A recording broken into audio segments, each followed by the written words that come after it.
right? And we are so glad to be joined this morning as part of our welcoming for the Maryland Lead Commission by Deputy Secretary Neelish Kalyamarian. How badly did I mess up your name, Doctor? I apologize.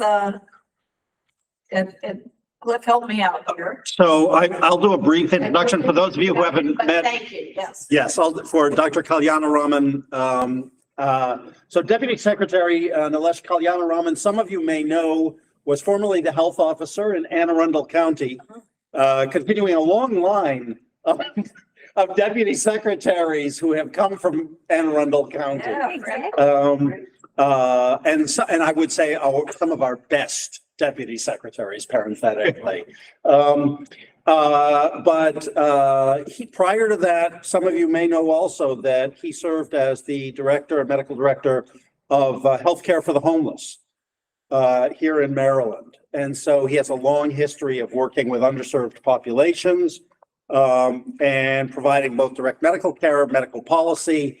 And I've known Dr. Kalyanaraman for probably more years than he cares to admit. But Deputy Secretary? And I want to apologize for not getting the name correctly, but I want to thank you so much for being here and how glad we are to have you, Dr.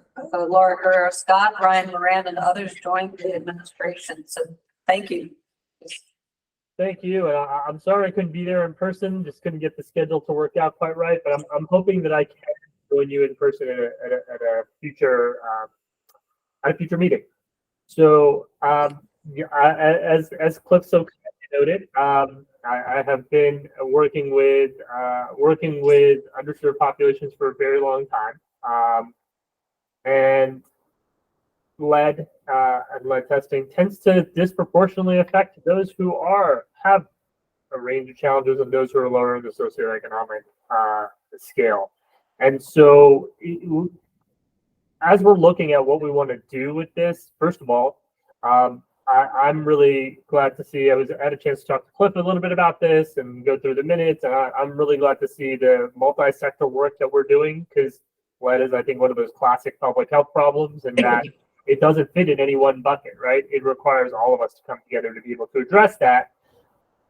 Saying that, I think the role that we want to really push on from the Maryland Department of Health is how are we doing really two things, and this goes beyond lead. It's everything we do, right? How are we achieving health outcomes? And then how are we addressing health equity?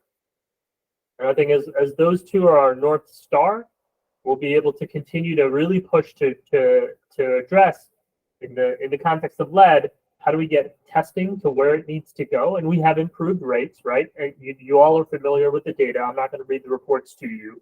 But we haven't gotten all the way there, right? With rates of around 60% in the at-risk areas, there's still more to go. We still got to get that other 40%. And then, yes, the next step is for all those children that are identified, how do we get the treatment there? And then I think the next piece is to say, wherever those clusters are, and we know, right? We've been looking at this data for a long time. What do we do to address clusters of where these challenges are? How can we put even more resources into the prevention piece of that? And that's the critical piece. We've expanded our case management program, which I think is really critical to be able to address those environmental factors in addition to whatever medical factors may be needed to decrease lead levels in children who are identified as having a higher lead level. But then it has to feed back into prevention. That's fundamentally the core goal of public health, is to prevent problems from occurring. And so I think our challenge at the health department, and our challenge that we want to continue to engage with and really push on all of us to do, is to say, how can we do things differently so that we can do better? And there's room for that. And I think that this work that you're doing as the lead commission, Governor's Lead Commission, I think that's our challenge. And so I'm looking forward to, as I said, I hope to join you in a future meeting, and I hope to go in greater depth as to how we're going to really get to that next level. And that is ultimately how we're going to have success. So thank you for having me on to lead off the meeting. I appreciate the opportunity, Ruth Ann. I hope to meet you in person at one point. I've been hearing your name for many a year. Know you do good work, and for all of you at this commission, thank you for having me. Well, thank you very much. I have a question, if I may, for you and maybe for Cliff. Coming out of the transition reports provided by the transition teams to the Department of Health, are there opportunities that you see that we may be strengthening anything? I asked this question because I sat on the transition team on the housing side with some hope that we would expand or deepen the work to support the CHIP program. And Cliff, I don't know if you Alicia are prepared to answer this, but I would be curious to know if there was anything that we did in the transition side to support the lead program, the environmental health and healthy housing program at MDH. I'll start off and then I'll toss it over to Cliff. I mean, we were talking about this, I think it was last week, Cliff and I, very specifically about what we can do, right? And I think that there's a couple of things that we really need to push on. One is targeting. We have a universal testing strategy. When we look at this from a health equity lens, we know we need to put additional resources into increasing testing rates, particularly in the higher risk areas, and making sure that we are to some level more granular about what high risk is, right? Even within high risk, there's high risk and not at risk. That's a pretty blunt weapon. We have to stratify even within high risk and really target the highest risk and then cascade it down. That's for the intervention piece of identifying, doing testing and identifying those with higher lead levels, but then taking that data and feeding it back into identifying those neighborhoods or even more granular, right? Blocks where we see repeated positive tests and using that to target our mitigation resources. So the first part is really, MDH, we have the data, we have more of those mechanisms. The second part is a much broader governmental response of the full range of activities we need to do the prevention piece. Cliff, did I capture our conversation? Yeah, and thank you, Deputy Secretary. And to that end, I have actually also started looking at that more granular data, and I'll be bringing that to the Deputy Secretary and then to the Commission in future meetings. Yeah, well, I think that's great. And, for full transparency, I have a real focus on how the Medicaid dollars actually get into supporting housing interventions of many kinds, right? And I know we'll be talking with Ryan Moran a little bit about this as well, but just looking at the practices around the country, and as just something to put on the kind of everybody's sensibilities, we haven't been able to actually get the kind of the working group going as much as I want, but there is a real need to also address from a health standpoint, the childcare facilities, what we're doing to support them, where we ask for testing going into pre-K, K, and first grade, and what we're doing about the safety of childcare facilities so that for the good work that responsible property owners are doing and homeowners are doing, we want to make sure that that is also supported by giving resources to childcare, something that's on my mind. But I do think there are just massive opportunities of what is happening in Medicaid, in CHIP, to help us fill the gaps and support some things that governments otherwise struggle with. So I really appreciate you being here today. I promise I will, make sure that I take time to meet you in person when I'm next at MDH as well. So thank you, and thank you for your service, and look forward to seeing you soon. Thank you. Next month is Healthy Homes Month, so just remember that, and we're going to raise that next year. So anyhow, thank you, everybody. I wanted to make sure, since we started late, to give the doctor a good chance to introduce himself, but let's make sure that we do an introduction of the commissioners for the public record who are with us today. And so Cliff, let's start with you, please. Clifford Mitchell, Director of Environmental Health Bureau, Maryland Department of Health, and Commissioner. Paula Montgomery, Maryland Department of the Environment, representative for the Lead Commission. Adam Skolnick from the Maryland Multi-Housing Association, Commissioner. Okay, Mary Beth is the commissioner. Yes, Mary Beth Haller, Baltimore City Health Department, a member representing local government. Great. Mangela Paul from Office of Child Care, Maryland State Department of Education. Great. Will the commissioners online please take time to introduce yourself? Sure. Jack Daniels, representative of the Department of Housing and Community Development for the state of Maryland, commission member. Barbara Moore, pediatric nurse practitioner and director of the lead poisoning program at Mount Washington Pediatric Hospital, commission member. Hello, I'm Jacob Ben-Zakan, owner of JVC Management, and happy to be here. Paul? Rogers, American Academy of Pediatrics, Maryland chapter rep. That's great. And who else do we have on the line? Is Christina? No, Christina's not here. Anna's not here. Susan, Joe Carter, Dahlia Tar. Yeah, those we have some missing that aren't able to attend today. Okay, but we do have a quorum?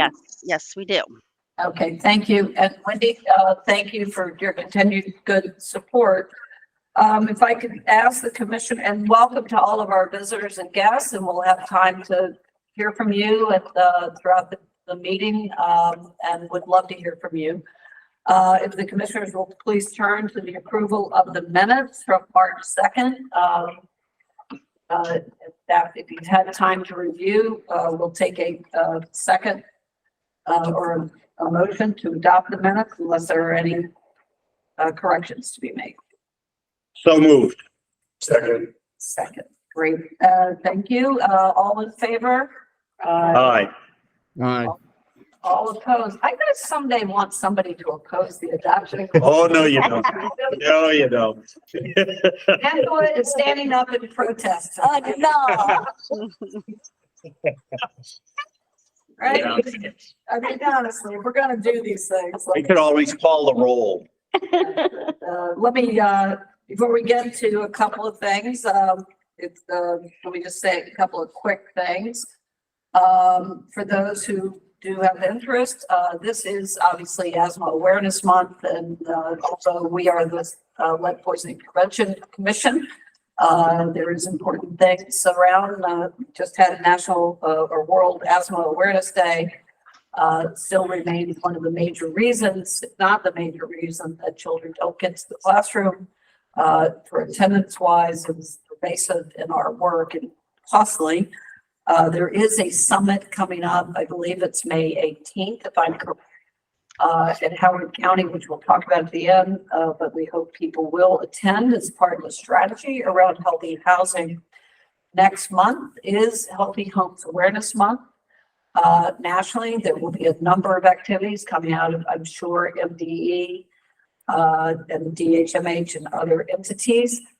We will be doing a lot of work around that at GHHI, including a potential community town hall roundtable with the U.S. Department of Housing and Urban Development and the governor's office with the state of Maryland around jobs, justice, and healthy housing, to highlight incoming federal funding around workforce development, contractors, lead poisoning prevention, and the like.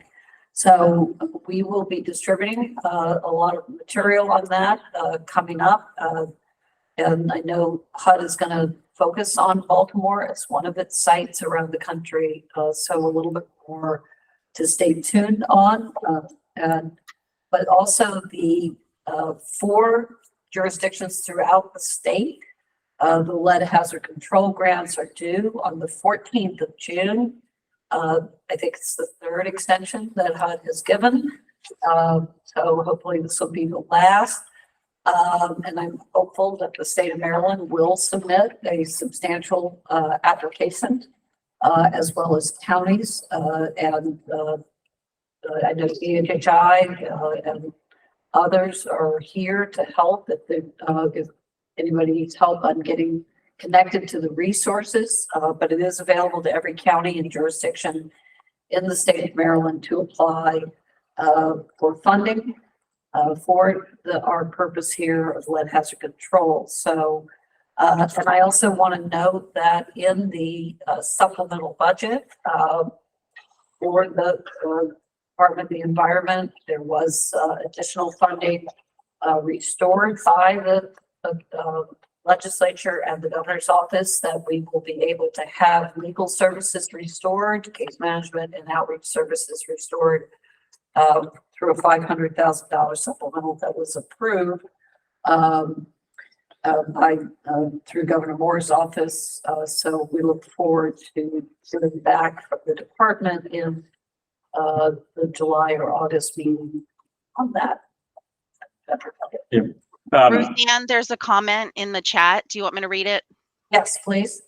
It's from DHCD Baltimore County, Jason Harding. He says, hello, Baltimore County does not have a referral agreement with the health department.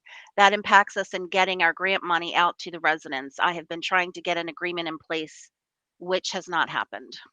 With the county Department of Health or the state, and Cliff has his hand raised. Yes. Baltimore Yeah, County Health Department. Yeah. Jason, I've made some inquiries, and I'll be following up with you and with Baltimore County Department of Health.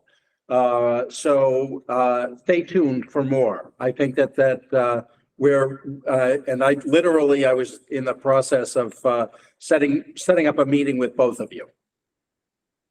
Thank you for raising that. Cliff, thank you for being proactive. It's Yeah, Jason had reached out to me, and I wanted to just make sure in the onslaught of things that we had a chance to get back to him about that. Tyler, you were going to say. I was going to say I can catch up with you after this. Yeah, well, you can get, but transparently, let's have a report on that after the July 1 deadline, right, to the commission on the funding. Sure, and we can talk about who gets the report. Great. Thank you. Thank you. Jason just says we may have to get an extension with HUD, and thank you very much. I know that Kent County is interested in applying. I hope Prince George's County will. Jack, do you know if the state is going to apply? I apologize. We are, the extension was granted to June 14th. We've been in frequent contact with Joe Miller and HUD, as well as some email correspondence and QA questions with Yolanda Brown. We also, Wes had reached out to us and I responded back to him. We are fully intending to apply, and once we finalize all of our pieces, we want to be sort of well ahead of the game. We were pretty close to already applying, but we might reach out to both the commission as well as GHHI for a letter of support. We're happy to do that, or anything else we can do to get the state as much money and counties as much money as possible. So certainly on that. So we have a couple of things for old business before we move to new business. One was a motion to vote on whether the commission would continue to meet monthly, with the exception of a couple of summer months, or we would move to meet every other month so we could have more substantial thought put into the meeting, and be respectful of how many different commissions and onboardings we have with new government agencies and people getting back in a better mode post-COVID. I don't know if there's any comment or if we want to move to vote on this. Anybody have a comment? Okay, anybody have a motion? I'll move to meet every other month. Mary Beth Haller raised her hand. Yeah, Mary Beth, go ahead. Hi, Ruth Ann. I'm sorry. I did have a comment, but was having, difficulties getting to my hand. I guess I was wondering, I feel like during the legislative session, it's important to meet more regularly, whereas summer, I wonder if there could be a hybrid not every other month, but not just, every month and then summer. I guess is there something in between, or am I just complicating matters? No, you're not complicating things at all. I mean, I think what I'm trying to get to is not just have a meeting for meeting's sake, that we have time to, I would like to see us to have time to have work groups or targeted focus things that the commission wishes to achieve and give people reasonable time to work on it. Wendy spends a lot of time keeping us on track, right, of a meeting schedule, which is great, but recognizing people's time, right, and coming with actual meat on the bone to these meetings. I think if we manage them well, we can be able to accomplish more. I agree with you entirely. And I'm wondering if we should take each month individually and just yay or nay, whether that should be a meeting month. We also have difficulties in December because a lot of people then start taking winter holidays. Yep. It's sort of like not all months are the same in terms of availability, but then also of importance because of legislative session. Do you have any thoughts on kind of running down the list of months and seeing what we... I kind of do, but I want to hear from Cliff. So the one other thing I would add, and it was actually in the minutes from last time, is the idea of jointly meeting with the Commission on Environmental Justice and Sustainable Communities and the Children's Environmental Health and Protection Advisory Council to think about the sort of overarching issues that cut across all of those commissions related to housing and the built environment and the impact on children's health. Okay, we've got some work to do on here. Any other thoughts on this? I'm sorry, this is Paula. My only thought about that is, we want to just make sure that we're in line with the statutory requirements under the lead commission. I mean, it doesn't say that we can't have joint meetings, but it's very, No, it is very specific to the lead commission meeting. It is, but since I have served on all three of those commissions at one time or another and chair one of them, and Camille actually spends her entire time on those councils. I don't know how she actually does all the work that she does, but they do discuss a lot of issues in common. And particularly with respect to housing, I think, Camille, correct me if I'm wrong, but I believe it's fair to say that the issue of housing as a common determinant of health has been a prominent part of the discussion at every single one of those commissions. Across the state. I would say, just if I may jump in on this, that if we were going to have an annual kind of really well-planned joint commission, I would suggest it for June for lots of reasons of awareness.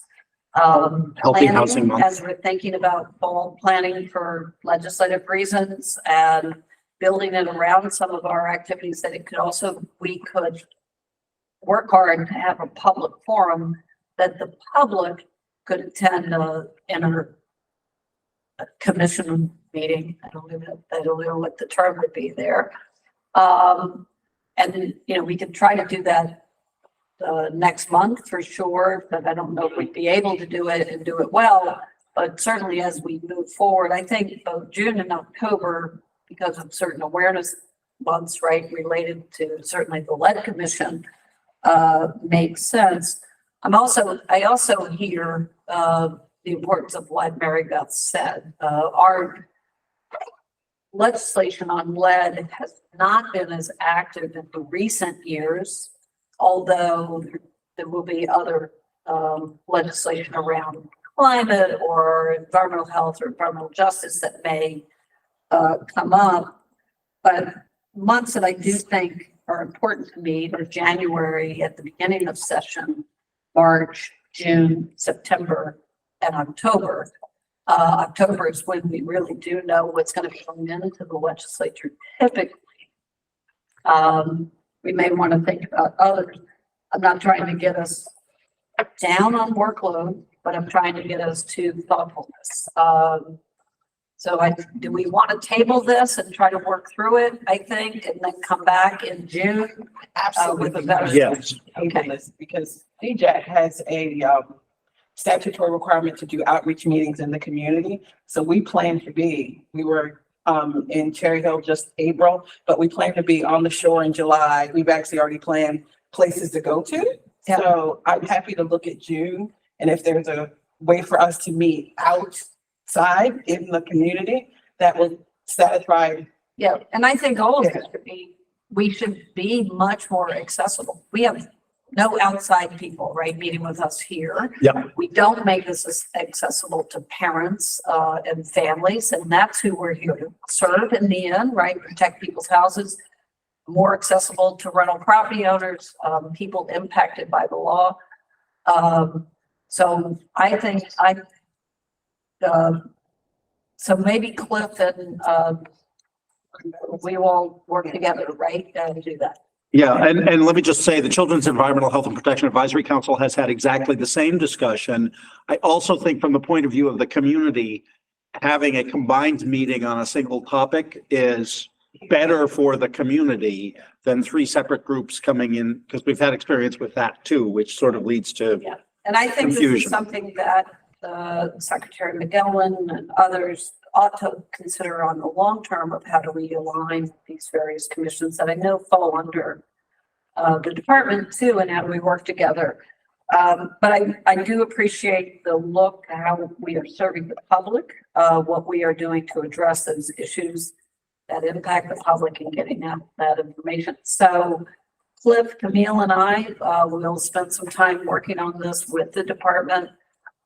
And others who want to weigh in, we'll let you know when we're meeting. Please do that. I don't want to spend a ton of time looking inward here at ourselves. But if there's also a comment from the public on this, please feel free to share it with me or with Wendy Phillips, who will make sure we get it out. Wendy, if you want to share my email or your email so people have that, that would be great. On the chat. I withdraw the motion I was making. Yeah. I think There you go. I think yeah, you got tabled. But thank you for doing that. Yes. I'm calling double duty because I have another ceremony going on too, but we have folks on the call who will take care of it. Good to see you. What's your ceremony? It's our annual employee appreciation and award ceremony. And so we have some employees. Hello, Andy. Fred, we're all here. Yeah, and you. Thanks. All right. See you, Tyler. Great. MDE update on water safety. Do we have Christina Dragella and Tim with us? Good morning. Can everybody hear me? Yes, Tim. How are you? Oh, good. That's half of the technological battle. And I we will appreciate attempt to you share too. my screen. Thank you for the invitation here this morning. Let's see.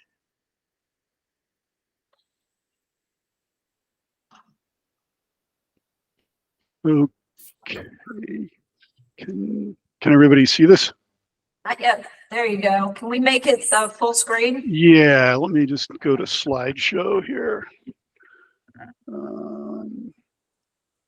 How's that? Does that make a difference? No, but it's fine. Oh, okay.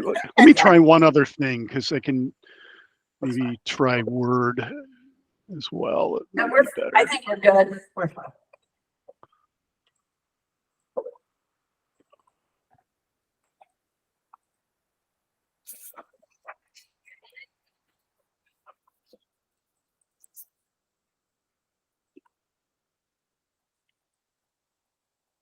So I need to do this.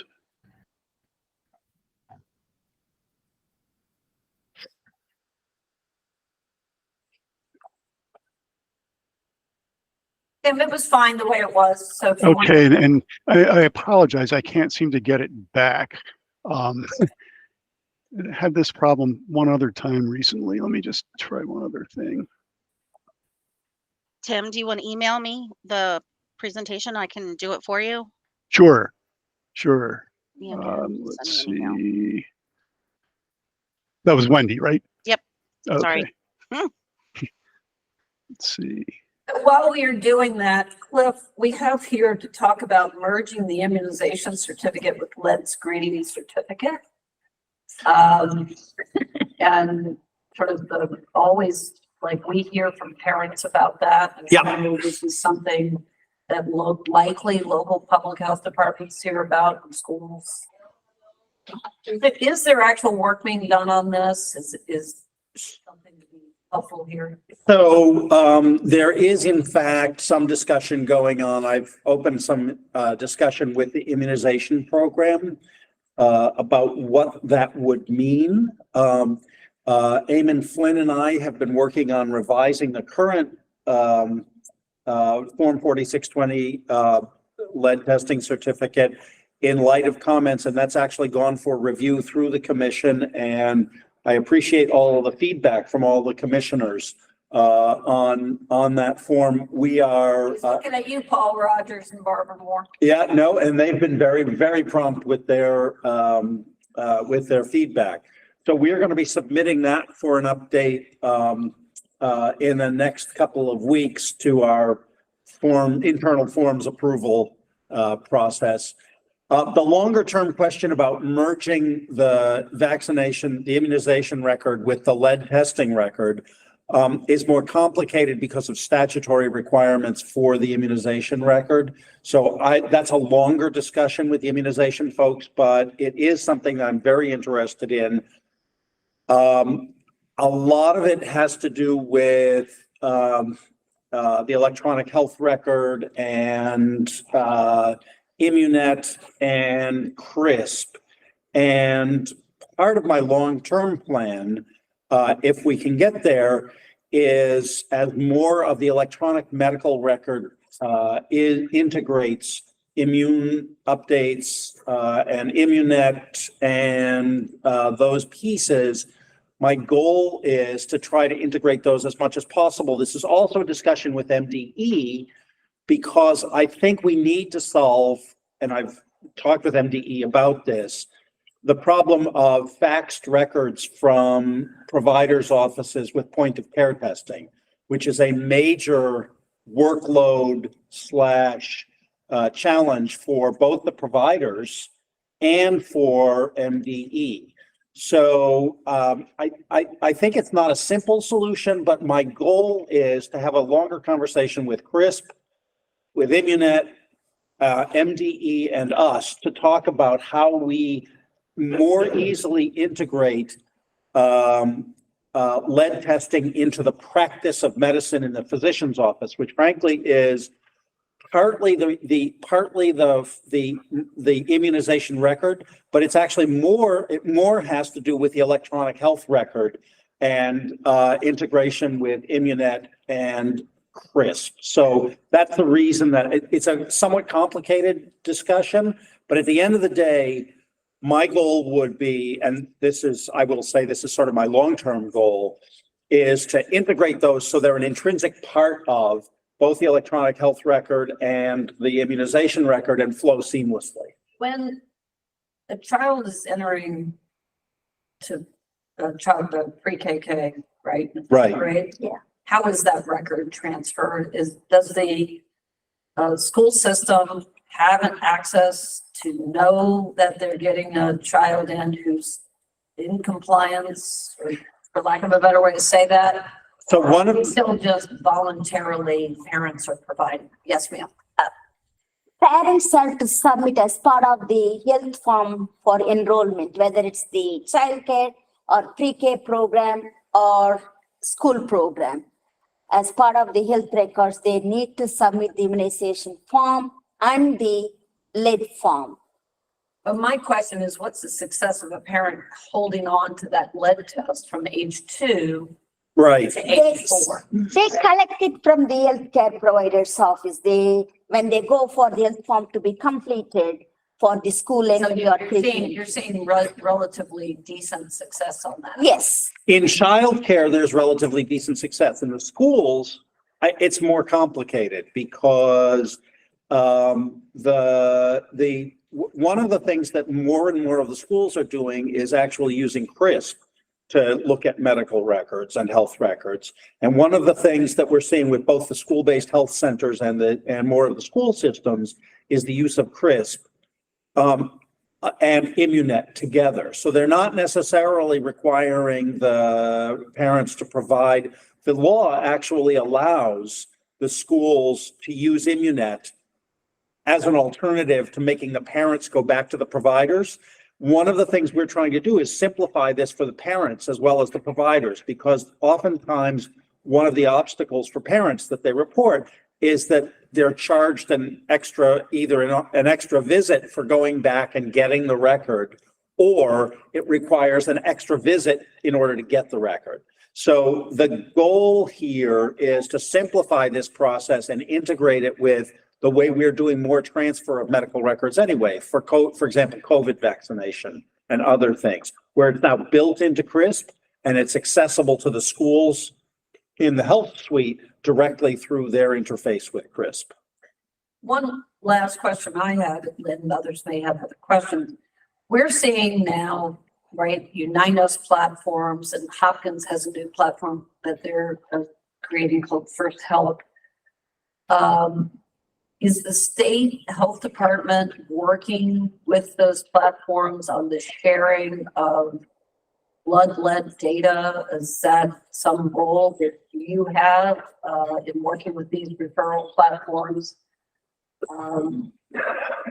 Yeah. Or are these completely independent private entities that are just getting permission to share medical records? Because they are growing in sort of how we're starting to see kind of referrals happen, right? We get less referrals directly from health departments than we do from some of these platforms. And one of the things that is happening is, I may be wrong, Tiana Shepherd's on the phone, but I may be wrong about that, but I'm starting to see that, I know. so we are seeing a number of sort of electronic health record sharing / referral sharing platforms. And some of them are tied to electronic health records. Some of them are operating sort of beside the electronic health record. That's where I was going. And is there anything the public should be concerned about this, right? Well, and so it raises a number of complicated issues, which has to do partly with confidentiality, partly with data sharing, partly with a number of other things. The state has been working directly with CRISP, which actually has an official, now has a referral mechanism built within it. And so we are working directly with CRISP, and CRISP has an official status from the point of view of sharing both medical information and serving as that broker for medical information across the system. For these private platforms, I think I have not established any direct working relationship with any of them. And if local health departments have, that is on a health department basis, not. I'm in Baltimore City. We're actually having the tough conversation around how you got this. Do you have something from the parent? Because we've gotten requests for that kind of data, and we protect it with our lives. So we're like, no, don't know you from a can of paint. No offense, not gonna send that. We have a release from the parent. Still, it's just so much we don't know. So we're having the tough conversation on the other end because they're requesting information from us. Hey, Tiana. So it's all over the I know place you're right on now. the line here. When we get the referrals from a Unite Us or, for example, is that coming with a consent? Can you hear me? Yes. So I believe last time we met with them, there's some kind of disclosure that says, hey, we received consent from this client or this patient to share their information with us. So I do believe there is some kind of disclosure. So it's not coming with a health department or a health entity disclosure. It's the individual is providing disclosure to the platform. Is that right? I believe that is correct. And then are the platforms representing health agencies, or are they just, as Cliff kind of said, entities of themselves? I know Find Help, right, that we're looking at would be a Hopkins platform, but is Unite Us, how are they getting, is it Is it through a particular health agency? Does anyone know? Yeah, I don't know. Tiana, do you know? I don't. Can we look into that and be able to share that back with folks? Yeah, and I would just say, for example, you. on the basis of Medicaid, that Medicaid is scrupulous about data use agreements and having a legal justification for having information about a Medicaid patient. And so, people individually can always self-disclose whatever they want to. But for any provider or health agency to release information to a third party would require, at the very least, a discussion with Medicaid, and in all likelihood, a signed agreement in order to do that. And that's true with CRISP, that's true with other entities as well. Well, I think there's more to be done here, and maybe this may be one of our work groups on how we're getting referrals straight into further action. But let me, and thank you for that. Tim, are you ready for prime time now to let it flow? No pun intended on the wall. Yes, thank you, and apologies again for the technical difficulties. I'm just going to summarize where we are with the school testing at this point, and we can always go to the web link that's at the bottom. There's more information there, but as of the 1st of this month, we have received and verified 79,745 first draw samples, and that represents all 24 public school systems, 247 non-public schools, and 17 charter schools. Now, of these results, we looked at, in reference to both the earlier action level of 20 parts per billion and the current action level of 5 parts per billion. And of those, about 4.7% exceeded that 20 part per billion level as of this month. And that action level is no longer the action level as of May 31st of 2021. Now, of those 3,720, actually, these numbers are with reference to the total 79,000. There's 1,788 of those 79 point some thousand, about 2.25% were from drinking water outlets or consumption outlets. And the remainder of those exceeding the 20 parts per billion, a little less than 2.5% of the total, were from non-consumption outlets. Now, when we... I'm going to pause here on something. Sure. The non-consumption outlets would be like sinks and bathrooms, right? Correct. Where kids can access water. And I would like us, again, I'm going to say, we should not view those as non-consumption. Little kids drink out of the bathroom, they get water out of bathroom sinks, etc. But Tim, I know I'm going to be a little bit disruptive here, but what is and you may be getting to it, I just can't see your screen. If our state law has us at 5 parts per billion, what's the report of where we are?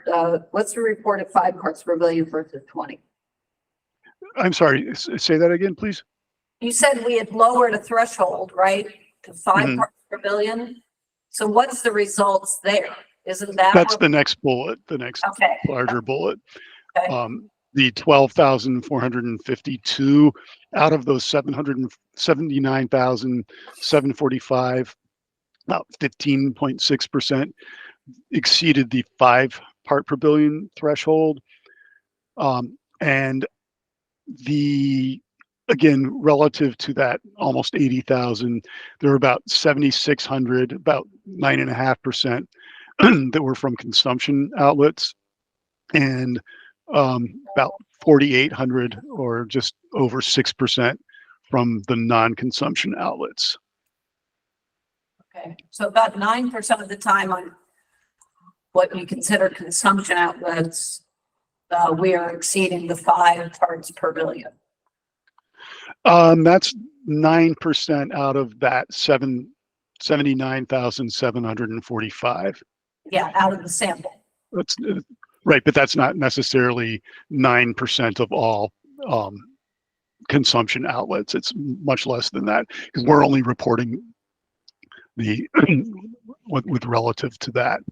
Yeah, but I assume you have some basis by which you're choosing these outlets as a randomized sample from which to draw, right? I don't really follow the characterization of it being a random sample. Can you explain that? Well, I mean, when we look at multifamily housing and lead-based paint exposure, et cetera, we have sort of a formula basis by which we will look at a percentage of housing to be able to extrapolate risk, right?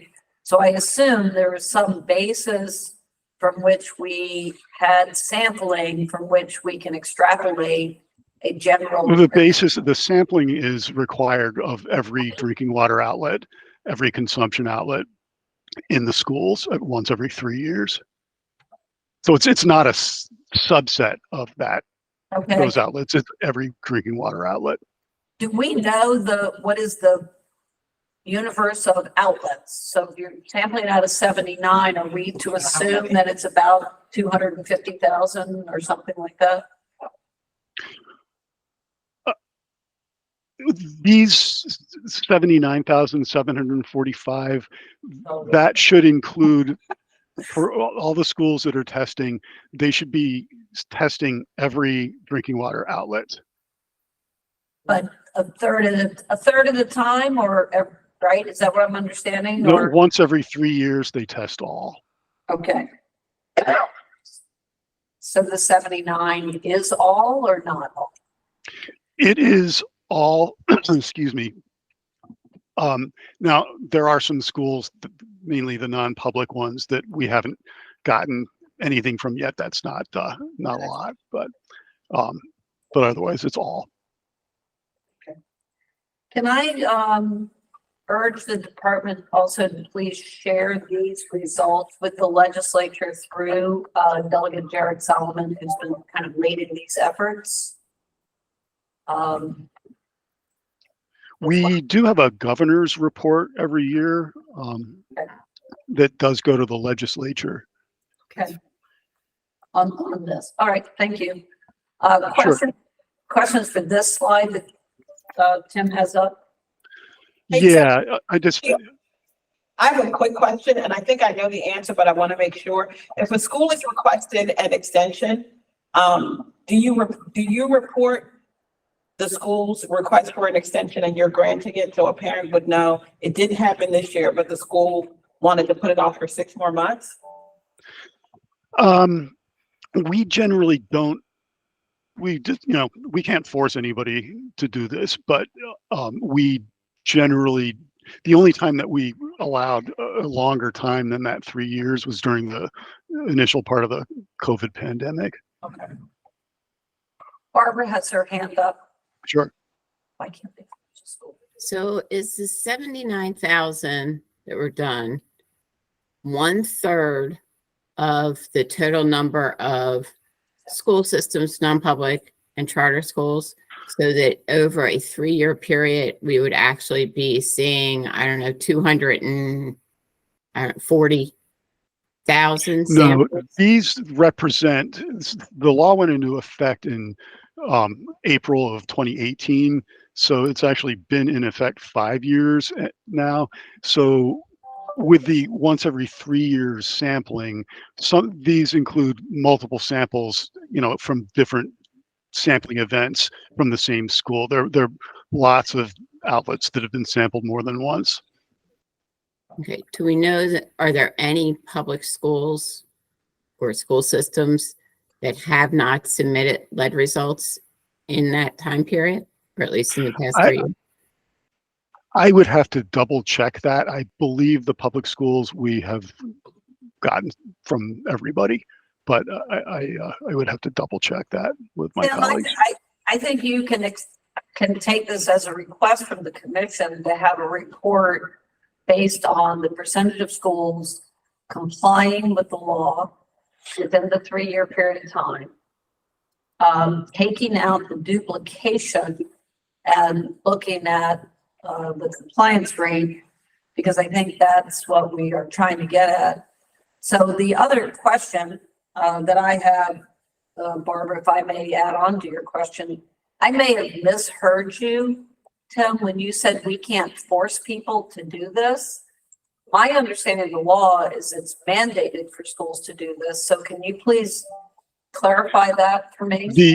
Yes, the governor's report will not include schools that have not provided us with their data. Why? That's our only encouragement, really. I don't understand. I'm not Well- following why that's an encouragement to not have sunshine or transparency of non-compliant schools. No, it is an encouragement. Is it a voluntary testing? or It demonstrates that they've been doing this. What am I missing here? Somebody We else. may So be the able to have governor's this discussion offline if you. I don't, want yeah, I to. don't want this to be offline. I want to kind of, because this is a public commission. So I'm just trying, for parents, I'm trying to understand something here. In the governor's report, you do or do not report non-compliant schools? We wouldn't have anything to report from them. So the governor's report is a publicly available document, and anybody can go and look and see if the school is represented, where, what it has tested, and if there were elevated results. So you report those who have tested Right. proactively, and then one can assume if they're not on that report, they failed to report. No, because they're required to do this once every 3 years, and the governor's report comes out Hey, Paula, chime in. Yeah, go ahead. Thank you. every year. Tim, I think what we're trying to get, and Ruth Ann, is regulatory. Schools are required by law to test once every 3 years, correct? Correct. Okay. On the governor's report, because it only has to happen once every 3 years, and the governor's report is once a year, then those schools that are not obligated may not be in the report. Correct. But they would be in one report from the previous year or the year before that. So maybe what more clarification is needed is maybe in the report, the schools, that are not required to be tested, could just, be indicated Yeah, as such. I have maybe a suggestion, but thank you. Barbara, you have your hand up, and if nobody else, then I'll ask my question or make my suggestion here. Go ahead. Well, I was wondering, just like on the lead report for the very comprehensive one, we have multiple years of data. Would it be possible in this report to extend the chart to include all the schools for the past 3 years? Because as a parent, I would not want to have to keep going through multiple reports over several years to see if my child's school was in compliance or not. So I don't know if that would be possible to just incorporate. I will certainly bring these questions up to my colleagues. Yeah, Tim, the other question I have, and maybe it's a take on what Barbara's saying, is why would we not just have on the website the reporting of schools so that people are more likely to go to a website? Right. The schools all are required to post elevated results on their website, and they generally on their individual school website, right? Right. Is there not a possibility of putting that same information on the MDE website? I can't speak to, that's not a question I can answer. That would require an involvement of a lot of other people. Okay, well, that's a question posed. Would love an answer to that. So that's, thank you for that. Did you have another slide? Yeah, this, the next one is, this is something that we've been working on for a while now, the water infrastructure improvements for the nation, WIN 2107. And we had an initial allotment of just over $500,000. And with the passage of the bipartisan infrastructure law, remediation in public schools becomes an eligible expense for this. So we've been using these funds for remediation. We opened it to all the school systems to apply, and we had 7 school districts apply, and they requested just over what we had to spend. So most of the schools were allocated most of what they requested, and we're in the process of paying out as the documentation comes in from the schools. We've paid out at just over 334,000 at this point. So this is kind of an update to where we were with the WIN when we did this the last update. And through the bipartisan infrastructure law, how much money does the state anticipate again getting for lead service line replacement in total? Oh, I know it was in excess of $50 million, I think. I'm not as familiar with that right offhand. I'd have to check with my colleagues to get an exact answer. So Paula, as the representative of MDE, I'd love that next month, we can have some sort of update on the infrastructure dollars coming in on the general public use. And Tim, if I recall from Delegate Solomon's bill, there's another fund that schools can also draw from besides the WIN Act. Is that right? There is the Healthy Schools, the HSFF, Healthy School Facility Fund, that at the same time that the action level was lowered, the legislation also allowed lead remediation in drinking water to be an eligible expense for that one. And there, I don't have that information right off, but I know that the schools have applied for and received significant fundings from that too. All right. Well, thank you for that. Do we have more questions for Tim? Any questions from the public outside of commissioners? Thank you, Tim. Wait, did I see something flash up there, Wendy? I don't know. Yeah, I was just putting up the agenda update on re-engagement. Great. In the interest of time, we're going to move to new business. It says Tyler's going to do the blood lead surveillance report. Is there somebody doing that on his? I think Fred is it. Yeah, Fred. Fred Arena. Fred. Hello, Fred. Shamola is also the guy on. who's going to present. I'm here. I'm sorry. And are we at The annual surveillance report update. I got you. So Shamola Dye is going to be doing that for us today. Thank you so much. All right. Oh, no. Sorry, guys. I accidentally clicked it off. Technology. Give me 1 second. Drive. Downloads. Commission. There it is. Okay. This is it, right, Shamola? Yeah. Yes, it is. Okay. Okay. We can move to. Good morning. So I'm Shamola Dye, epidemiologist with the Lead Health Surveillance Program, and I'm going to present our preliminary data for the 2021 annual report. Can everyone hear me okay? Yes. Yes. Okay, next slide. So in Oh. table, yes, Wendy, can you make that bigger? I mean, can you just, no.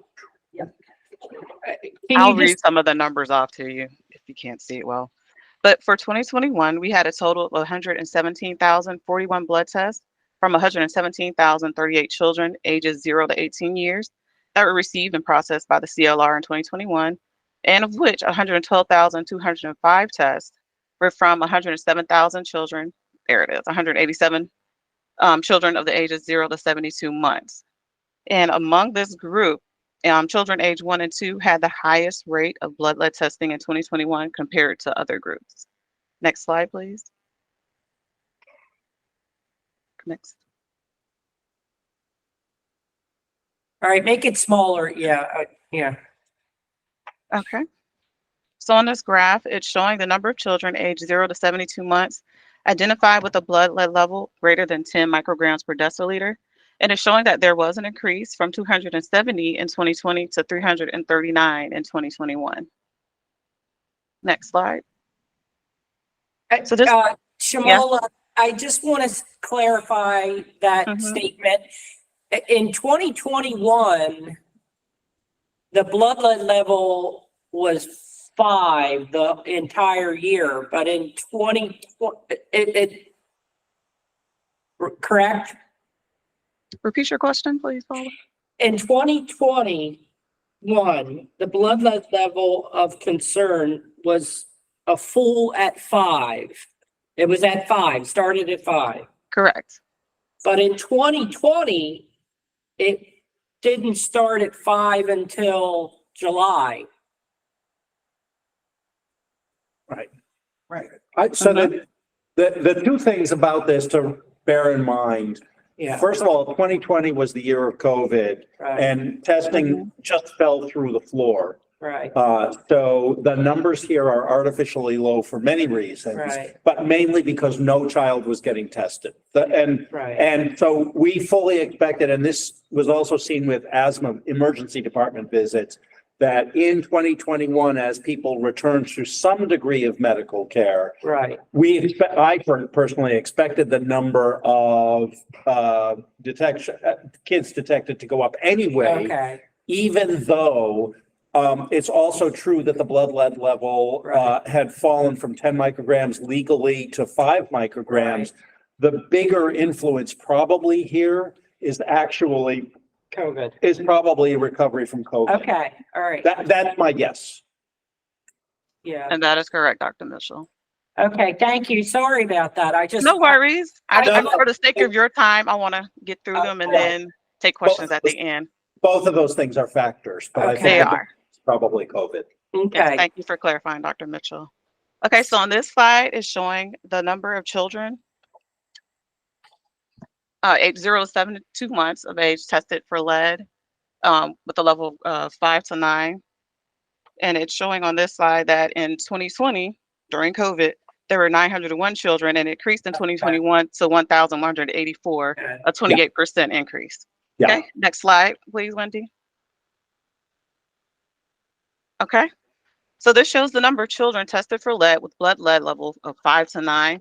And it shows the 0.13 increase from 2020 to 2021, with the number of children in 2020 being 1,085, and then in 2021 it increased to 1,184. And the number of children tested for lead with blood lead level in the orange of greater than 10 micrograms per deciliter in 2020 was 328 compared to 2021, showing an increase to 339. Next slide, please. Shamola, this is Cliff. Yes. One consideration here for that previous slide to make people understand about the transition from 10 micrograms to 5 micrograms might be to do the 2021 as a fully stacked bar instead of side by side, because the total number of kids with what the law considers to be an elevated blood lead is the sum of those two. And it might be, because of the transition, it might be easier for people to understand. Right. It's just a Okay. thought. It looks the Laura, I don't It was want, just breaking it out, showing Yeah. the number of children that Yeah. had levels at 5 to 9, and then those with greater than 10. But I will Yeah. take that in consideration for the final report. Thank you. Why are we not seeing 3.5 yet here? This is 2020. 2020. 2021. Yeah, we won't have 2022 data for quite some time. looks good. Yeah. Okay, I'm ready for the next slide, Wendy. The other thing would be to asterisk. 20 Okay. 2020. So on this slide, it is showing our blood lead levels mapped for ages 0 to 6 or 5 to 9 by Maryland zip code for the year 2020. And the dark purple colors are showing those that were in the 100th percentile for children at those levels. So we have counties such as Allegheny, Washington, Carroll, Cecil, Frederick, Baltimore City, Baltimore, Montgomery, Prince George's, Charles, and Wicomico, which had children all in the 100th percentile. Excellent. So next one, please, Wendy. I have something. Can you Yeah. explain what that means? Or what is? So these What's were all the- children for these counties, and this was type my first time really doing some mapping, but it's giving like the visualization of the counties that are more likely to be hotspots in 2022, and even potentially when we do our 2023 data, showing that the trends in blood levels of 5 to 9, and also in a greater than 10. What is 100? What does 100 percentile mean?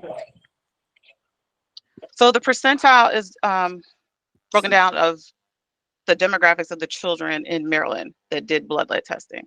So it's broken down by the number of children. The So 170,000. Shamola, if I understand this, and this might need a little bit of work, but if I understand this, this is looking at the distribution of blood lead levels in each of these zip codes and the whole state, right? Correct. And then asking whether the geometric mean level for that zip code is in the 25th percentile, 50th, 75th, or 99th. Is that what this is? This is what that is showing. The averages of the blood lead levels. Let me, we need to pause, right? We have both commissioners and members, I think, probably of the public who are not following. So I was just going to explain. Right, because does not mean that 100% of the children in Exactly. tested. That's number one to be understood. Yeah. And people, so please try to translate this, please. So I'm sorry, go ahead. Dr. Shamola, I'll take a stab at this if you want, or you can take a stab at it, either one. Well, this is for the children in our child-led registry. So this is representative of the children that we received blood lead tests for 2020, for the year 2020. So if I can, so basically what you did is if we take all of the blood lead values for all of the children in the state, and then we basically say, how many of those were really low? How many were sort of low? How many were higher? And how many were really high? And look at that whole distribution. And then take each zip code and say, okay, let's take the average lead level for kids in that zip code. So this is a risk analysis as well. Well, it's not exactly, no, because a risk analysis, it's not exactly a risk analysis because this is actually looking at the real distribution. So it's saying, where did your zip code fall compared with the distribution of all of the lead levels in the state? And so if you take all the children and then you take a zip code in Montgomery County that happens to be really purple, what that says is that if you look at the entire distribution of lead levels in the state, and then the average lead level for kids in that zip code, where in that distribution, where in that curve, how high was that average lead level for the kids in that zip code? Shamola, do I have that correct? Because that's my understanding of this map. Okay, so the question I would have in general terms, and then we'll get to Fred, is if I'm explaining this to a family, what does it mean to be in the 100th percentile?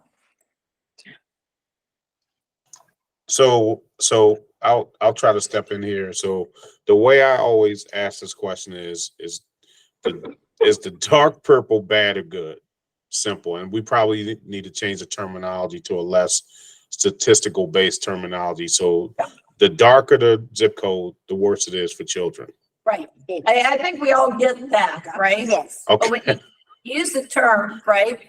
I mean, that I think is common sense. Like if you see a dark spot on this map, whether you're a rental property owner, a parent, right, an educator, you're going to care that this is a pretty high risk area compared to other places in the state, right? One, I'm going to urge us to get updated maps. 2020 is almost an ice age ago, but I think that's a little bit better kind of an understanding. I think I would encourage us. I know we have statistical analysis that we need to stay clean on, but we've got to also think about this as public information where people have reasonable basis of how they draw conclusions and concerns. Yeah, I'm gonna jump in and just say, I used to be a math guy until you guys just explain this, when I'm no longer a math guy. Because I honestly don't understand, and I'm gonna use a county like Carroll County as an example, and explain to me why or what is going on in Carroll County that should have parents alarmed or concerned. Yeah, and I think that I will just say, I'm happy to work with lead program here. If you guys would like some assistance and input from us, we'd be delighted to work with you on this. I do want to just say that I think this is awesome. Yeah. I think it's awesome. So maybe because you're so smart, Dr. Dye, you got to dumb it down for people like us. Well, me. Me, for sure. And and I didn't want to say Adam, but. No, please say me. Yeah. Okay. Yeah, I think this is awesome, but I think Cliff and we just need to make it a little more friendly. Yeah. Yeah, I mean, I think there's nothing wrong with having this done. No. With the correct statistical analysis and terminology. And then having a public, a way to have this translated into common language and to actually say that, which says, translated into common language, this means the darker shaded areas are of the higher risk, the lighter shaded areas are of lower risk, something like that is said in your report. People get it. With context. With context, right? Yeah. So great work. I just do think this is awesome. So great work. Even if I do work for MDE, I think this is great. She's trying to get that employee appreciation. Rena Boss has her hand raised, and then Fred has his hand raised after. Fantastic. Great. Thank you. A special good morning to each of you. Good morning. Absolutely. The intent of sharing the mapping, which is an initial overview in order to allow the commissioners to be able to view in regard to our entire 2020, where we were in the middle of the pandemic, compared to the changes that occurred when our communities began to open up in 2021. The darker purple is indeed demonstrating that these are areas of concern, not panic, but concern, that has a likelihood of allowing us to target and track the number of children with elevated blood levels, specifically in our current 5 to 9 before we move to 3.5, but getting a baseline of those that were 5 to 9 in 2020 compared to our elevation or increased number of 5 to 9s in 2021, were these particular zip code areas consistent in a likelihood of risk based on the distribution of elevation of blood levels in those communities. Now, when we look at the whole state, our numbers have already given us the direction of where some of the increases have occurred, which Ms. Dye presented initially in regard to the to the actual counties or jurisdictions. However, to give more specificity, we requested that the zip codes be used in order to allow a more specific targeting. This, in the narrative report, it is anticipated that full descriptions would be provided. But for the purposes of the presentation, we felt it was relevant to at least present the findings as it related to the increases and those particular zip code areas that indeed had manifested a significant finding of the number of children from the whole distribution that indeed was impacted by lead poisoning. Very well said and very well understood. Thank you. Can I ask a question Yes. really quick? So am I to understand that you're going to, or you may possibly publish zip codes in the narrative report? Because Baltimore City would like to buckle up for that one before you put zip codes out there, because we're going to get those phone calls. So I just want to be clear about what's going to be published. Yeah, go ahead, Cliff. Well, so I will just add that the Department of Health has already previously and will be again doing census tract level data displays Yeah. for the entire state using childhood lead registry data. Yeah, And- I'm, you know, Partly because the census tracts are smaller than the zip codes. Yeah. And partly because it allows us to calculate rates, which is more difficult because zip codes are not standardized and they don't have standardized populations. so as we think about. If I may, I will say that this mapping began with the census tracts.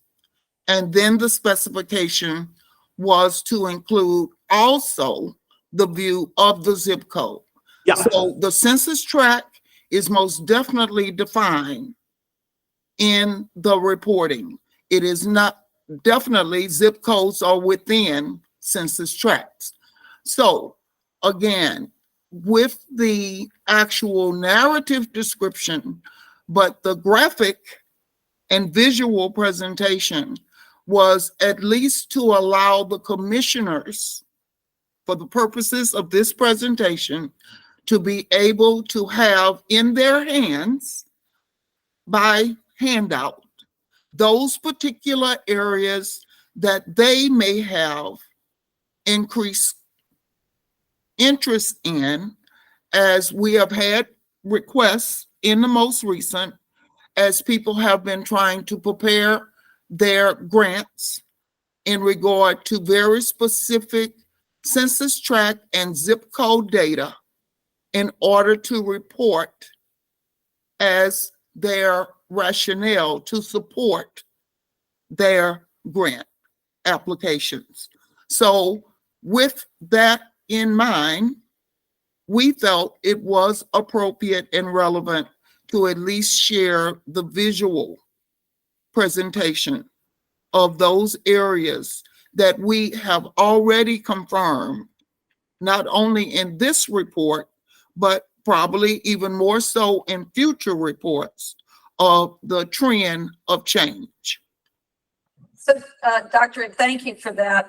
I'm putting on a community outreach and engagement lens on this, and it is very helpful to have things by zip code in that sense, and then to drill down to the census tracts to have the access to both. As we think about performance benchmarks on what we're going to set on outreach and education on lead, we're going to want both as we meet with community organizations. I know from the advocacy community standpoint, and as we, I'd love it with MDE if we could even think about how do we talk about communications in the communities where there is higher risk and kind of driving them to resources and the like. But I do think it's a both and here from a public standpoint, and very much appreciative. I know there is a long lag often in data because you want to scrub it, et cetera. Do you know when this map might be updated to at least 21, if not 22? Well, in this presentation, you have a map for 21. You just haven't went through it. Got it. Okay. We stopped, however, to have this discussion, but we recognize we had them side by side. However, in order for the clarity in presentation, we decided to put them on individual slides. So if Ms. Dye is allowed to continue, you will see the 21, but they're not side by side at this particular time. Yes, let's go. So I appreciate, because that was exactly the basis for this type of presentation, for us to look at together how our outreach can be targeted and more prescribed in certain communities, as I continue to work with the case managers that are indeed recognizing that our population of those 10 and above, which we would say of higher risk, are indeed being presented in their immediate communities. Yes, ma'am. Let's keep going, Ms. Dye. And thank you so much for your patience with all the questions and inquiries. Thank you. Thank you. Okay, so this slide here is showing the distribution of blood lead levels of 10 and above by zip codes in Maryland. And again, the jurisdictions that had higher distributions of elevated blood lead levels was Allegheny, Washington, Carroll, Hartford, Baltimore City, Dorchester, and Prince George's. So the next slide is 2021 of 5 to 9 by distribution. And here you can see that there is some greater changes than presented in 2020, where there has been an increase. So the counties for the jurisdictions that had increases in the 5 to 9 for 2021 was Allegheny, Washington, Carroll, Montgomery, Baltimore City, Montgomery, and Prince George's. And then the last slide. And here, this is the distribution of blood lead levels greater than 10, again, by zip codes, and for 2021. And for this, we could see that the one that had the highest increase was Baltimore City. And is that a result? I know I don't want to be picky, and you might want to correct the year that's up there, but is this a result of just testing rebounding because post-COVID? Is that the trend, or are you actually seeing a trend of higher elevation rates proportionally? So the overall trend that I saw so far in our preliminary data with 2021 was there was an increase in blood lead levels of 5 to 9 as well as greater than 10, but there was also an increase in blood lead testing of children 0 to 72 months. So all of those factors were happening in 2021. So proportionally, do we have a result yet of the proportionality of any increase? Wasn't it 1.3% increase based on the testing? From 2020 to 21? Correct. Correct. Okay, so Paul, just for interpretation of that, given the baseline of testing and the number of children showing up with elevation, did the proportional elevation rise or not? I'm pretty sure it did. Okay, so that's something. Because the 1.3 is based on, it's based on the children tested, but not necessarily the population of children, correct? Correct. It's just the children tested. Yeah, okay. Got it. So we need to do both I analysis. think they do that in Yep. this do. Yep, I got it. Okay, all right, sorry. So Thank you, Jamal. that's the conclusion of our presentation, and thank you all. Any questions? You don't want to do more questions right now, but, Ms. Dye, Mr. Banks, Dr. Voss, thank you so much. If we have more questions, from the commissioners, please. Thanks, Fred. Yes, Fred. Fred, we can't hear you. Check if you're muted.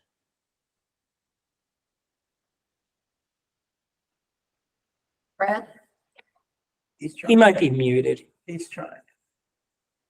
Poor Fred. While we're waiting for, when are you estimating that this final 2021 report will be done?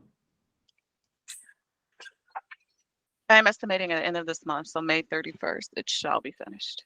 Awesome, thank you. So we can You're welcome. release it during Healthy Homes Month, or is being done, meaning it's met clearance for public release, or being done internally?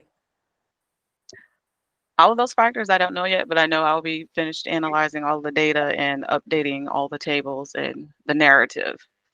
So the other steps, I've only been here a year, so I am new to this position. And the whole processes of the clearance process here at MDE. Well, what you do is so very important and so very appreciated.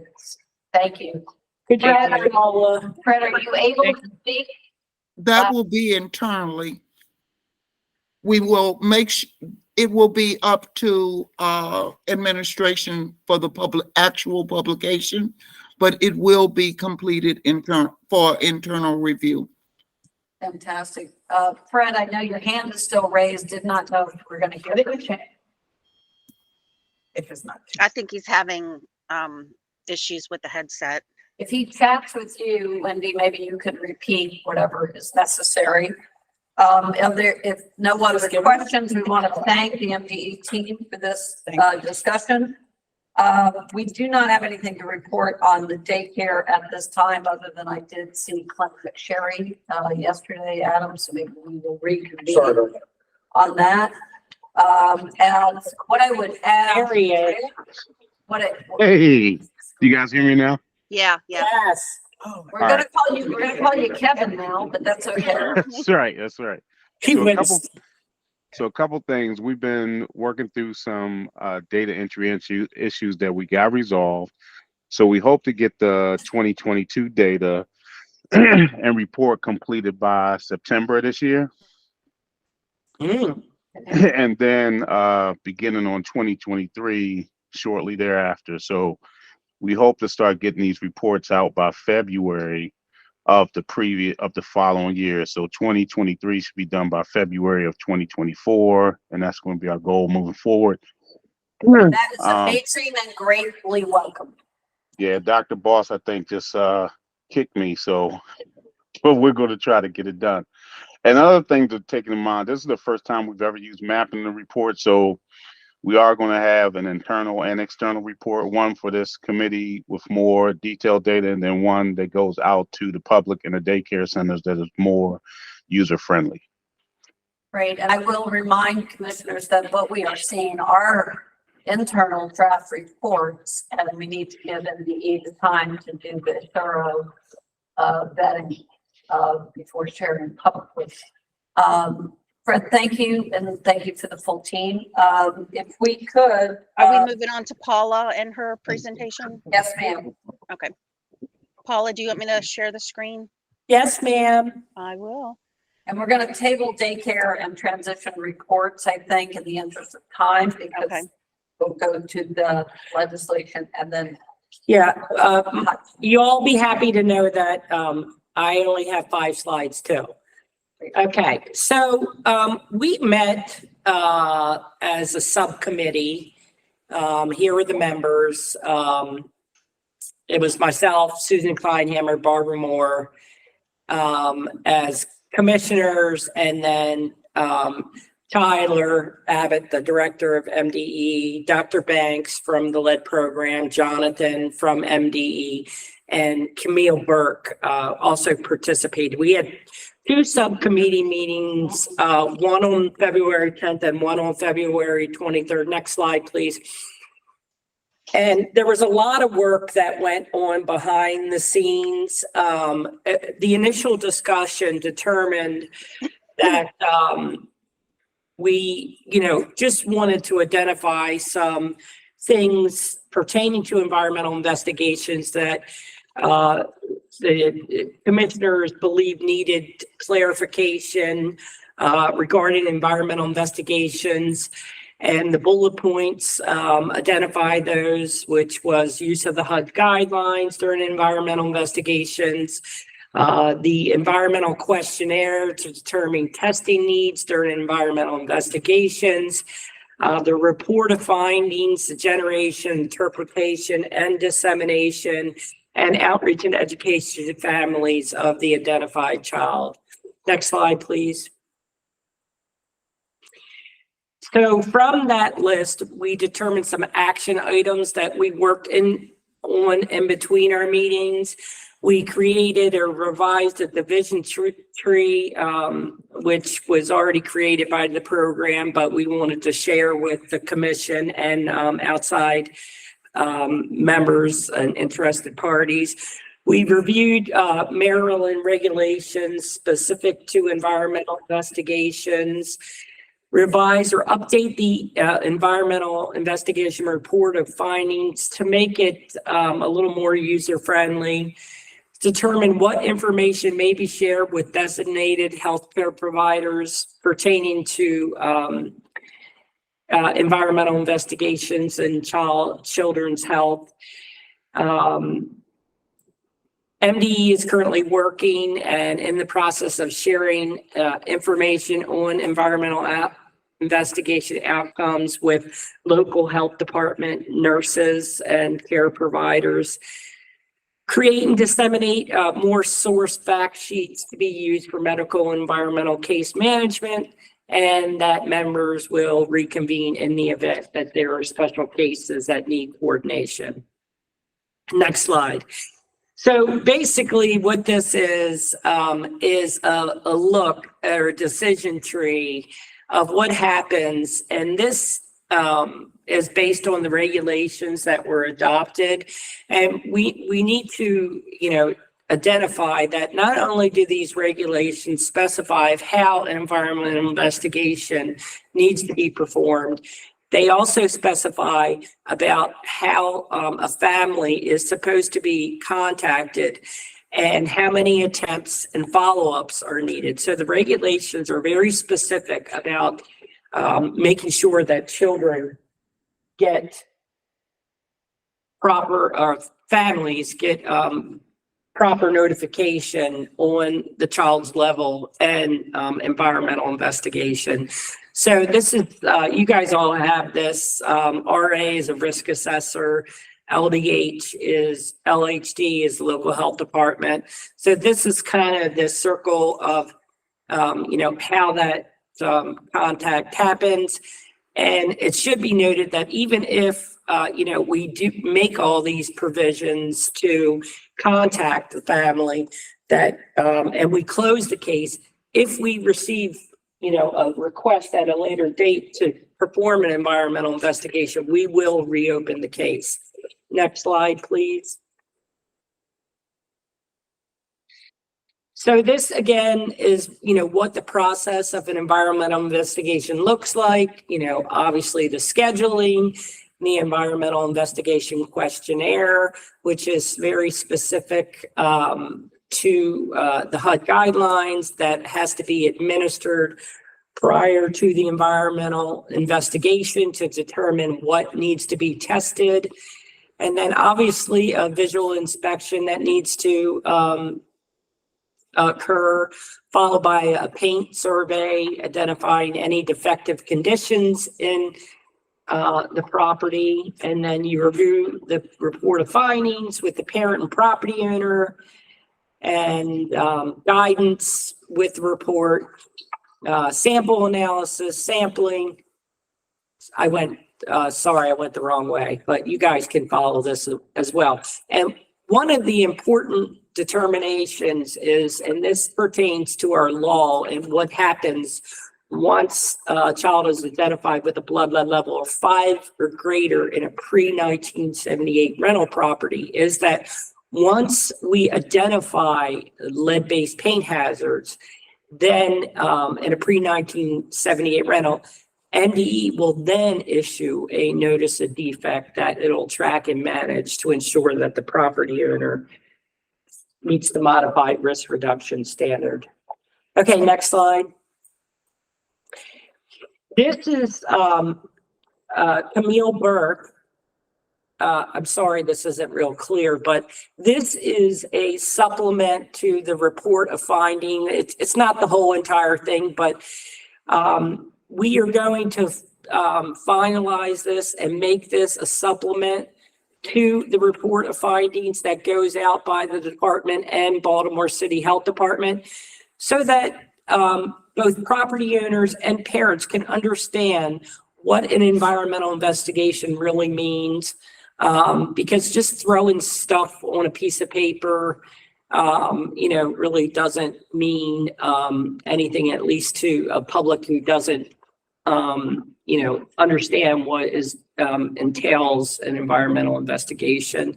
So I want to thank Camille for that. Camille, is this given to every client when you go out? We just came up with it, literally, about a minute. I think this is so good that what people can expect. Yeah. So I know at least in Baltimore City and whatever we're going to do with the state, I know we would appreciate it that when we're doing intake, if families are still pending getting their environmental investigation, we'd love to also be a source of sharing that. This is helpful. Yeah. Okay, next slide. So one of the things, one of the main things that Barbara had brought to our attention is, what blood lead level information can be shared, what environmental investigation outcomes can be shared. And I just, one of the things that we highlighted is under blood lead testing, it's pretty specific to what the department, meaning MDE, can share regarding blood lead tests for lead poisoning. I mean, it's pretty obvious it can share to the immunization registry, the Department of Health, and the local health departments. So this kind of came to be because, we wanted more coordination within local health within healthcare providers and lead paint service providers. And we took that back to our Attorney General's office. And what they determined is on the next slide. Very good, Wendy. Is that there has to be some, and this is just a sample, that there has to be some type of HIPAA release form signed by the parent. And if that is To release the investigation. I think, yes, I think we just decided that it would just be clear and So there is, I just want to raise this, we can talk offline, but there is court precedent that is different than that. Federal court precedent about the sharing of the outcomes of lead investigations. It's what led to, at one time, Baltimore City posting lead violation notices publicly.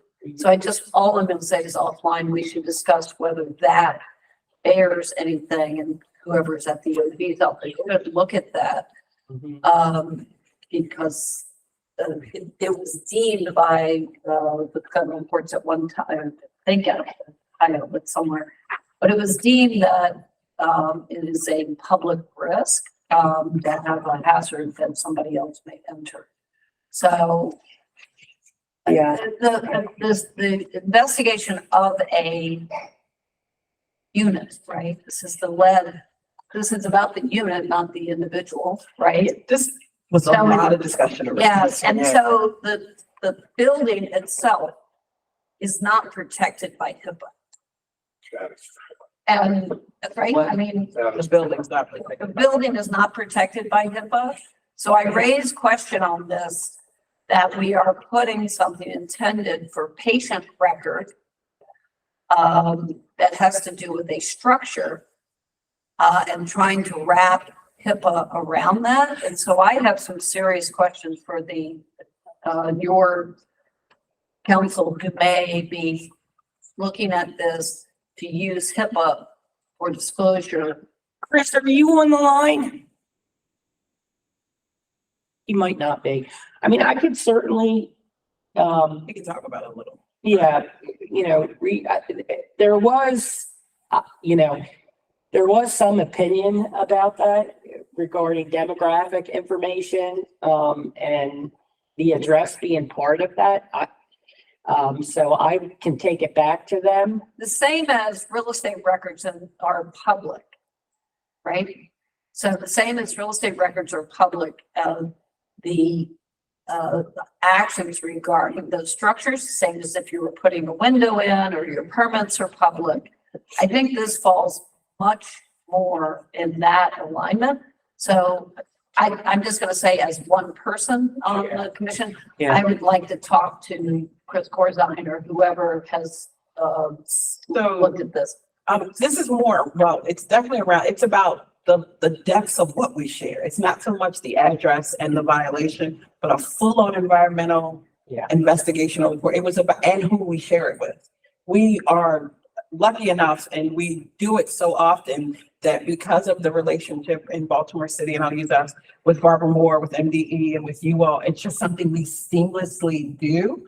But there was a conversation on whether or not we could seamlessly do that to the depth that we normally do, meaning a full report about the window and that kind of thing. It's not just the violation, it's the depth of the report. A little bit of the question I would have is, I mean, if the unit tests hot, I get sharing that, but it doesn't, then I have a question. Yeah. Right, so if a child has an EBL, but the unit's, and it's a pre-70 unit and the unit comes back clean. So there's potentially, it's another source to cause the EBL. What are you? And Susan Kleinhammer had a great, the other depth to this, as private inspectors, if the person doesn't give you permission, they don't have to share. So if they don't have to share. Yeah, I think that actually is something that is not true. We were literally back and forth, so we're happy to continue this conversation. Yeah, but we should address that because that is a public health nuisance that would need to be made available. Okay. And there are questions coming out of this that when you reconvene this group the next time, Paula? maybe- Yeah, so if I can continue. All right, go ahead. Yep, go. Next slide. Then we have to- Ongoing outcomes. MD is working with LHDs to share environmental investigation outcomes. Source-specific fact sheets to be used for medical environmental case managers. Hopefully we can work on creating that. And members will reconvene in the event there are special cases that need coordination. And the other thing I want to add is that we will reconvene as needed. Yeah. So I'll make sure we follow up on that. If you would raise the issue of the structure actually falling under HIPAA, and if there is anything deeper sharing, that would be great. We want to, at the end of time, thank you. We're gonna table daycare and the transition reports. And what I would ask of MDE is if you all could identify things that came from the transition team to the department that may be being addressed by the lead program, and be able to give a synopsis at the next meeting. If any, if none, that's fine. Adam and Wes, if you're still on the line, any reports of anything that impacts lead poisoning prevention or hazard control or otherwise coming out of the legislature? Yeah, I'll start and then I'll turn it over to Wes because there's somebody he knows And I'm not much sure better. who's on. Yeah, he knows much better than I do. House Bill 36, repossession actions, proof of rental licensure, that passed. The bill was amended. It requires a landlord to submit evidence of compliance with local rental property license requirements if the local jurisdiction has a licensing requirement and demonstrate that the landlord is compliant with those licensing requirements. It was amended to some extent. I think one of the ones or some ones that are important were if a specific unit in an apartment community fails, the entire apartment community doesn't necessarily lose their license. The specific unit that caused the failure, which we thought was pretty logical. There was some pushback, but it did pass. So in general, I mean, I think that everybody, including the landlord community, thinks that bill is a good thing and it passed. HB 79, Delegate Stewart's bill to have DHC award grants to local agencies on habitability concerns did not pass. And then HB 169, the energy and efficiency conservation programs didn't pass. No, it passed. Oh, I thought it was. It's being signed into law next week. Okay, then maybe it was amended because I'll be honest with you, I wasn't tracking that one. I was going to leave that with the West. And then same thing with the budget. I'm not 100% sure what the budget felt passed. Wes, are you on the line? Yes. Can you take up HB 169, 144, and then the budget bill, please? Sure. The House Bill, 169 and SB was 144 were focused primarily on energy savings goals to set a goal for the use of Empower funds in particular to make sure we're focusing on low income families and low income units. The bill historically has set energy savings goals, but not mandated that part of those funds, which everyone in the state pays into for utility funded energy efficiency programs, goes to low income households. And so that bill is passed. The reason it's significant for lead is there is the Green and Healthy Homes Task Force, which will include members of the agencies in this commission and others that will also be looking at holistic models of housing intervention, including energy, lead, and housing rehab. So there will be some implications from that task force on better integration, better whole house models as well. If you have any comments on that, Ruth Ann. I don't. It will be signed into law by the governor. It was vetoed last year by Governor Hogan, slated to be signed on May 8th by Governor Moore. I do want to just say that yesterday the governor signed into law a bill that is somewhat related on mold standards and task force to set mold standards in rental housing that Delegate Shanika Henson had passed. I was glad to be at the signing with AOBA and other members of the rental property community to look at this and to be able to address it. I can't remember the bill number, maybe somebody else can, but when you have mold and mildew intrusion, you have a greater likelihood of having lead hazard. So this is all kind of working together. Wes, in the interest of time, HB 200, SB 181, any comments on that? Yes, the very significant, the MDs already discussed it, but there is $1 million in additional funding that was put into the budget by the governor and supplemental for MDE's lead poisoning prevention program, separate from the outreach and education. This is specifically, I presume, for increased MDE staffing. So I think the commission would like to know the status of that and what the intent is for that, but that is additional funds in their budget specifically for the lead poisoning prevention program. And then there was a $500,000 supplemental as well. Is that right? Correct. So we'll talk about that at the next meeting if there's any questions, but if we could, in the interest of time, move to any hot topics. By the way, HB 976 was 976 was the old bill, and good tenacity by Delegate Henson. Took 4 years to, with COVID, right? But did that actually because an older adult did die in public housing in Annapolis, where the health report on the death was related to mold in the housing unit. So these are serious health impacts happening. Paula or MD, any additional things you want to raise? I don't have anything, Fred. How you doing? You guys there? Yep. You can hear me? Okay.